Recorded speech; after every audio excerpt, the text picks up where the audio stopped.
নমস্কার দর্শক বন্ধুগণ, সাধক জীবন চ্যানেলে সকলকে স্বাগত জানাই। আজকে স্বামী অমলানন্দ সরস্বতী রচিত পরলোক প্রসঙ্গ বইটি থেকে কি কর্মফলের জন্য প্রেতলোক বা প্রেত দেহ প্রাপ্তি ঘটে। জয়গুরু জয়গুরু জয়গুরু। প্রেত, মহাপ্রেত ও পিশাচ। গরুর প্রশ্ন করলে ভগবান শ্রীকৃষ্ণ এক অপূর্ব ঘটনা বললেন। ঘটনাটি ত্রেতা যুগের। বব্রুবাহন নামক এক ধর্মনিষ্ঠ বলবান রাজা ছিলেন। তিনি অনেক সদ্গুণের অধিকারী ছিলেন। প্রতিটি প্রজাকে তিনি পুত্রের ন্যায় ভালোবেসে রাজ্য পরিচালনা করতেন। একদিন রাজা বনে মৃগয়া করতে গেলেন। গভীর অরণ্য, বহুবিধ হিংস্র জীবজন্তুতে পরিপূর্ণ। মৃগ অনুসন্ধান করতে করতে ভ্রমণ করছেন। এমন সময় একটি মৃগ দর্শন করে বাণ নিক্ষেপ করত হরিণের পিছন পিছনে ছুটলেন। ছুটতে ছুটতে বড় ক্লান্ত হয়ে পড়লেন, যেন মূর্ছিত প্রায়। পরে জলাশয় অনুসন্ধান করে শীতল জল পান করে অশ্বারোহণপূর্বক অন্যত্র গিয়ে বটবৃক্ষ ছায়ায় বিশ্রামে কালক্ষেপ করছেন। এমন সময় এক ক্ষুধার্ত প্রেত মূর্তি দেখতে পেলেন। সেই প্রেত মুক্তকেশ, রুক্ষ ভাব, মাংসবিহীন দেহ, হস্তপদ অস্থিমাত্র সার। সেই প্রেতের সঙ্গে চতুর্দিকে আরও অনেক প্রেত বিদ্যমান দেখতে পেলেন। রাজা তার সম্মুখে ওই সমস্ত প্রেতগুলিকে দেখে বিস্মিত হলেন।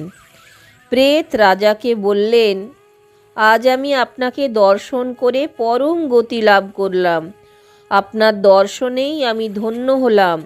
রাজা তখন সেই প্রেতের কথা শুনে তাকে জিজ্ঞাসা করলেন, তোমাদেরকে কৃষ্ণবর্ণ প্রেতের ন্যায় দেখছি, কি জন্য তোমরা এই প্রেত দেহ রূপে রয়েছ তা আমাকে বলো।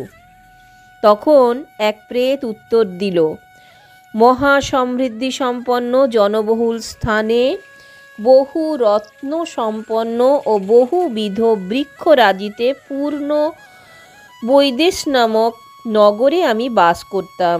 আমি দেবতা পূজা করতাম। জাতিতে বৈশ্য, আমার নাম সুদেব। আমি দেব পূজা অর্চনা, ব্রাহ্মণের আরাধনা, দীন অনাথদের সাহায্য প্রভৃতি যথাসাধ্য সুসম্পন্ন করতাম। কিন্তু সেই সমস্ত বৃথা হয়ে গিয়েছে।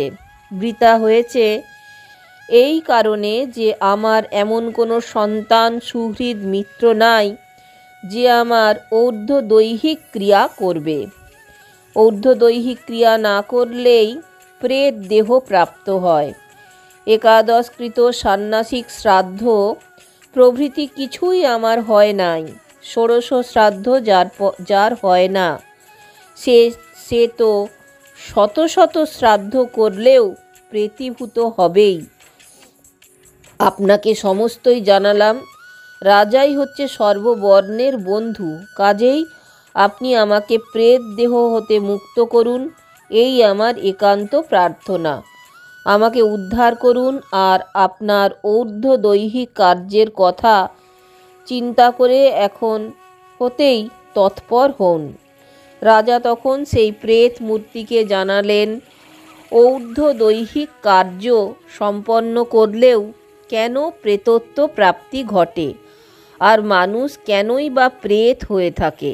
প্রেত মূর্তি বললেন, যে ব্যক্তি ব্রহ্মস্য দেবতার দ্রব্য, স্ত্রীধন ও বালকধন হরণ করে, সেই ব্যক্তি মৃত্যুর পর প্রেতত্ব প্রাপ্ত হবেই।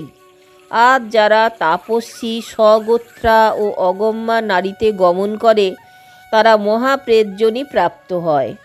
যারা অনুজা হরণ করে, তারা প্রেতত্ব প্রাপ্ত হয়। যারা প্রবাল হীরক বস্ত্র চুরি করে, হিরণ্যপহর্তা, কৃতঘ্ন, নাস্তিক, ক্রূরকর্মা, সাহসিক, সৎ, মহাদান সম্পন্ন হয়ে পঞ্চযজ্ঞবিহীন, তারাই প্রেতত্ব প্রাপ্ত হয়। এইবার রাজা প্রেতকে বললেন, এখন বলুন কী উপায়ে এই প্রেতত্ব হতে মুক্তি পাওয়া যায়, আর ঊর্ধ্বদৈহিক ক্রিয়াই বা কী প্রকারে করা যায় তা সবিস্তারে বলুন। প্রেত বলতে লাগলেন, শাস্ত্র শ্রবণ, বিষ্ণু পূজা, সাধু সঙ্গ প্রভৃতি প্রেতত্ব নাশের কারণ। বিশেষ করে প্রেতত্ব নাশের উপায় স্বরূপ বিষ্ণু পূজার বিধিও জানাচ্ছি। দুটি সুবর্ণ এনে একটি নারায়ণের প্রতিমূর্তি গঠন করতে হবে। এই প্রতিমূর্তিতে সমস্ত রকমের আভরণে ভূষিত, পীত বস্ত্রে সমাচ্ছাদিত, চন্দনাগুরুর লেপন, বিবিধ জলধারা অভিষেক, যত্নপূর্বক অধিবাস প্রভৃতি করবে। পূর্ব দিকে শ্রীধর, দক্ষিণে মধুসূদন, পশ্চিমে বামন, উত্তরে গদাধর, মধ্যে ব্রহ্মা ও মহেশ্বরকে গন্ধ পুষ্প দ্বারা যথারীতি পূজা করবে। তারপর সেই দেব মূর্তিকে প্রদক্ষিণ করে অগ্নিতে দেবতাদের তর্পণপূর্বক অর্থাৎ ঘৃত, দধি, ক্ষীর দ্বারা বিশ্বদেবগণের তর্পণ করে স্নান করে শুদ্ধাত্মা সমাহিত চিত্তে ও জপ তৎপর হয়ে নারায়ণের অগ্রে বিধিমতো ঊর্ধ্বদৈহিক কর্ম সুসম্পন্ন করবে।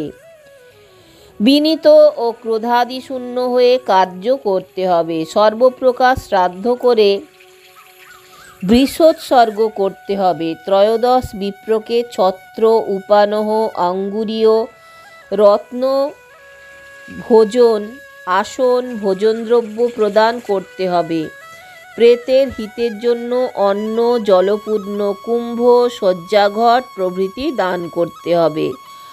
আপনার নামের সঙ্গে নারায়ণ নাম যুক্ত করে উচ্চারণ করতে হবে। এই প্রকারে কার্য করতে পারলেই মুক্তি। রাজা জিজ্ঞাসা করলেন, প্রেতঘট কোন বিধানে করতে হয়? প্রেত বললেন, যে দান শ্রেষ্ঠ তাই প্রেতঘট, তাই সর্ব অশুভ নাশ করে। স্বর্ণময় একটি ঘট প্রস্তুত করে ব্রহ্মা, বিষ্ণু, মহেশ্বর, লোকপালের প্রতিমূর্তি সহ ঘটের মধ্যে দুগ্ধ দ্বারা পূর্ণ করে ভক্তি সহকারে বিষ্ণুকে দান করতে হবে। এই ঘট পূজাদি করে দুগ্ধ ঘৃতপূর্ণ ঘট দান করবে। এই দানই শ্রেষ্ঠ এবং মহাপাতক নাশক। এইভাবে রাজা শ্রবণ করে স্বদেশে ফিরে প্রেত বাক্যানুসারে ক্রিয়া সুসম্পন্ন করত প্রেতের মুক্তি দিলেন। দর্শক বন্ধুগণ, যদি ভালো লাগে তাহলে অবশ্যই চ্যানেলটা একটা লাইক, শেয়ার, সাবস্ক্রাইব করার অনুরোধ রইল। সকলকে অজস্র ধন্যবাদ আমার চ্যানেলে এসে আপনাদের সময় দেবার জন্য।